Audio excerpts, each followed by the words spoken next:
नमस्कार, वैदिक एस्ट्रो केंद्र में आपका हार्दिक स्वागत है। और आपके साथ आज हम बात करेंगे आपके मासिक राशिफल के विषय में। और ये मासिक राशिफल जो है ये मई 2021 का है। हम मेष राशि से लेकर मीन राशि तक सभी राशियों के जो जातक हैं उनको बताएंगे कि जो ग्रहों की स्थिति है गोचर में वर्तमान में, उसके आधार पर किस किस प्रकार के आपको शुभ और अशुभ परिणाम प्राप्त होंगे इस माह। और अभी जो हम चर्चा करने जा रहे हैं, जो कन्या राशि के जातक हैं यानी कि विर्गो साइन, तो जो कन्या राशि के जातक हैं उनके मासिक राशिफल के विषय में चर्चा करेंगे। और सर्वप्रथम हम आरंभ करेंगे उनके व्यवसाय से और जानेंगे कि ये व्यवसाय के हालात ग्रहों के अनुसार कैसे रहने वाले हैं उनके। तो आइए जानते हैं।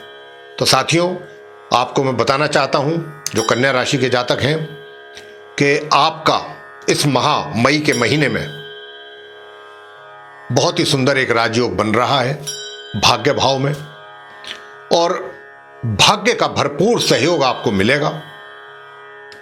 और अचानक कुछ भाग्य के कारण, क्योंकि भाग्य का पूरा सपोर्ट मिल रहा है इस महीने आपको, उसके कारण कुछ अचानक कुछ ऐसा भी कुछ हो सकता है आपके कारोबार में, आपके व्यापार में, आपके रोजगार में आपकी कोई उन्नति हो जाए, कोई अच्छी खुशखबरी आपको मिल सकती है अपने रोजगार से संबंधित, अपने व्यापार से संबंधित, क्योंकि भाग्य का पूरा सपोर्ट है आपके लिए। और बहुत सुंदर राजयोग का निर्माण भी हो रहा है। और ये 1 मई से 14 मई तक तो इसका 100% आपको बेनिफिट मिलेगा। 14 मई से, क्योंकि सूर्यदेव जो अभी अपनी उच्च की राशि में है और विपरीत राजयोग का निर्माण कर रहे हैं, तो जैसा मैंने अभी आपसे कहा भी कि कोई खुशखबरी भी आपको मिल सकती है। तो अचानक कोई आपका ऐसा प्रमोशन भी हो सकता है जिसके विषय में आपने सोच विचार ही ना किया हो। कुछ अचानक ऐसी कोई तरक्की आपको मिल सकती है, कोई खुशखबरी मिल सकती है, क्योंकि भाग्य का पूरा सपोर्ट है। सूर्य उच्च के बैठे हुए हैं, लेकिन सूर्य जो है ये 14 मई तक ही है। अगर आप इसका लाभ ले सकते हैं तो 1 मई से 14 मई के बीच में इसका पूरा लाभ आप जितना अधिक से अधिक ले सकते हैं ले लीजिए। सूर्य क्योंकि 14 मई को अपना राशि परिवर्तन करके जाएंगे अपनी शत्रु राशि वृषभ में, और जब ये जाएंगे तो पितृदोष का निर्माण होगा, राहु के साथ इनकी युति होगी, और तब 14 मई से लेकर और आगे तक माह के अंत तक ये फिर आपके भाग्य में रुकावटें पैदा करेंगे। तो अगर कोई ऐसी चर्चा आपके विभाग में चल रही है आपके प्रमोशन आदि को लेकर के, जिसकी आपको थोड़ी सी भनक मिल गई हो, कुछ पहले से कुछ उसके बारे में सूचना मिल गई हो कि कुछ इस प्रकार की संभावना है, तो आप उसमें थोड़ा सा अपनी तरफ से भी एफर्ट करना आरंभ कर दीजिए, क्योंकि ये योग जो है जिसका फायदा आपको 100% मिलेगा वो 14 मई तक है। तो 14 मई तक आप इसका एडवांटेज लेकर के और उसका लाभ लें। 14 मई के बाद थोड़ी इसमें रुकावटें हैं, परेशानियां हैं, जो कि बनते हुए कार्यों में बाधाएं उत्पन्न करेगा, पितृदोष। और जो मतलब एक तरीके से मैं आपको बता दूं,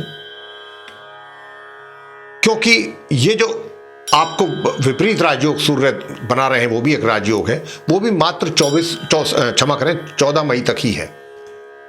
तो 14 मई तक का जो समय है वो बहुत आपके लिए सफलताओं से भरा हुआ समय है। बहुत अच्छे अवसर आपको मिल सकते हैं उन्नति के, आप सफलता प्राप्त करेंगे जहां पर भी होंगे, जिस कार्य क्षेत्र में भी होंगे, व्यापार में हो चाहे रोजगार में हो, आपके लिए बहुत सुंदर समय है। चौतरफा आपके लिए सफलताएं आपको प्राप्त होंगी। और अब आपको बताना चाहेंगे साथियों कि आपकी जो आय है वो कैसी रहेगी।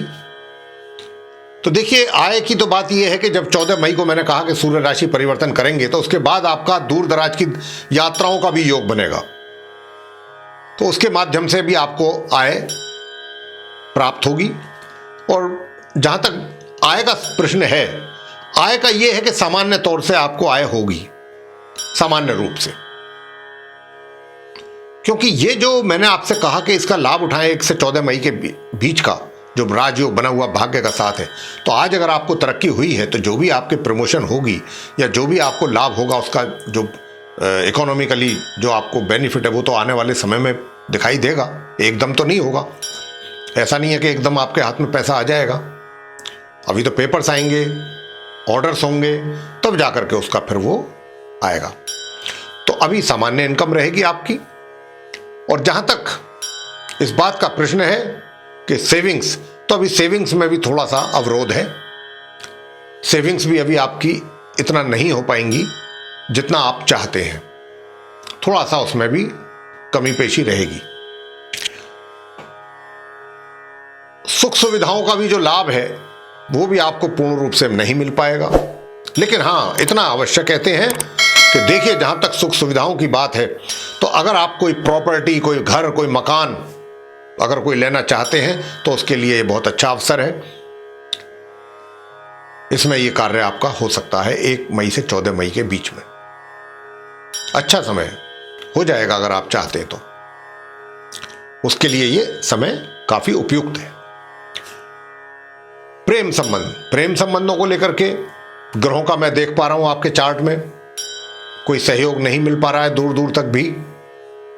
तो इसीलिए मेरा आपको यह आग्रह है कन्या राशि के जातकों को कि आप अपना ध्यान इस ओर ना लगा करके अपने अगर काम पे अपना फोकस करें तो उसका और अधिक लाभ आपको प्राप्त हो सकता है ग्रहों की स्थिति के अनुसार। क्योंकि अगर आप अपने प्रेम संबंधों को लेकर के फंसे रहेंगे और अपना ध्यान उधर आपका डाइवर्ट होगा उस तरफ, तो उसमें आपको कुछ हासिल नहीं होने वाला, क्योंकि ग्रहों की स्थिति ऐसी नहीं है। आप उसमें आगे की ओर नहीं बढ़ पाएंगे, सफलता आपको नहीं हासिल हो पाएगी, सिर्फ समय ही वेस्ट होगा, समय का नष्ट होगा आपका और हासिल कुछ होगा नहीं। तो इसलिए मैं आपसे कह रहा हूं कि आप उस ओर ध्यान न लगा करके अपने कार्य पर ही फोकस करें, वो आपके लिए ज्यादा लाभकारी रहेगा। वैवाहिक संबंध, देखिए वैवाहिक संबंध तो रहेंगे नॉर्मल, सामान्य रहेंगे, लेकिन जीवन साथी के स्वास्थ्य का आपको रखना होगा ध्यान। उनके जो शारीरिक कष्ट हैं उनको लेकर के समस्या थोड़ी सी बन सकती है, तो आप उनके स्वास्थ्य को लेकर के थोड़ा सचेत रहिए, अपने जीवन साथी के स्वास्थ्य को लेकर के। पारिवारिक संबंध कैसे रहेंगे? देखिए, पारिवारिक संबंधों में तो भाई हम बहुत स्पष्ट रूप से कहना चाह रहे हैं कि ग्रह जो बोल रहे हैं उनके अनुसार कोई बहुत अच्छा हिसाब किताब नजर नहीं आ रहा है पारिवारिक संबंधों को लेकर के। वहां तो थोड़ा सा विचारों में मतभेद ही रहेगा, तालमेल नहीं रहेगा, एक दूसरे के सहयोग में कमी रहेगी। इस प्रकार के हालात रहने वाले हैं इस माह मई के महीने में। और शिक्षा की बात अगर करें तो शिक्षा आपकी सामान्य से ऊपर रहेगी, सामान्य या मध्यम से ऊपर आपको परिणाम प्राप्त होंगे। लेकिन क्योंकि शनि बैठे हुए हैं आपके शिक्षा के घर में, और शनि तो आपको पता है बहुत न्याय प्रिय ग्रह है, तो मैं छात्रों से यह आग्रह कर रहा हूं कि क्योंकि शनि बैठे हुए हैं, शनि तभी परिणाम देते हैं कि जब व्यक्ति खुद मेहनत करता है। शनिदेव कहते हैं कि आप मेहनत करोगे तो मैं आपके साथ हूं, अगर आप मेहनत नहीं करेंगे तो मैं आपके साथ नहीं हूं। तो इसीलिए आपको भी अपनी शिक्षा प्राप्ति के लिए जितना अधिक प्रयास कर सकते हैं कीजिए, और फिर शनिदेव की कृपा स्वयं आपके ऊपर होनी आरंभ हो जाएगी। तो ये था छात्रों के लिए। संतान के विषय में भी हम कुछ ऐसा ही कहना चाहते हैं कि संतान भी जितना ईमानदारी के साथ अपने कार्यों में पूरी निष्ठा के साथ लगे रहेंगे, उतना ही उनको शुभ परिणामों की प्राप्ति होगी। लेकिन माता पिता से भी कहना चाहेंगे कि माता पिता को भी अपनी संतान के प्रति संतुष्टि बनी रहेगी इस माह, क्योंकि संतान जो है आपकी, वो खुद भी स्वयं भी चिंतित रहेंगे वो अपने विषय में, अपने आप को लेकर के कि हम आगे कैसे चलें। और आप, क्योंकि जब माँ बाप देखते हैं कि संतान को खुद अपने बारे में फिक्र है, तो ये माँ बापों के लिए काफी संतुष्टि का विषय हो जाता है, संतुष्ट हो जाते हैं माँ बाप। तो इस प्रकार की स्थिति है ये संतान को लेकर के। स्वास्थ्य को लेकर के कैसा रहेगा? देखिए, स्वास्थ्य को लेकर के बताना चाहेंगे कि आपके स्वास्थ्य संबंधित समस्याएं इस माह बनी रहेंगी और विशेष रूप से वायु विकार और पेट संबंधित समस्याएं।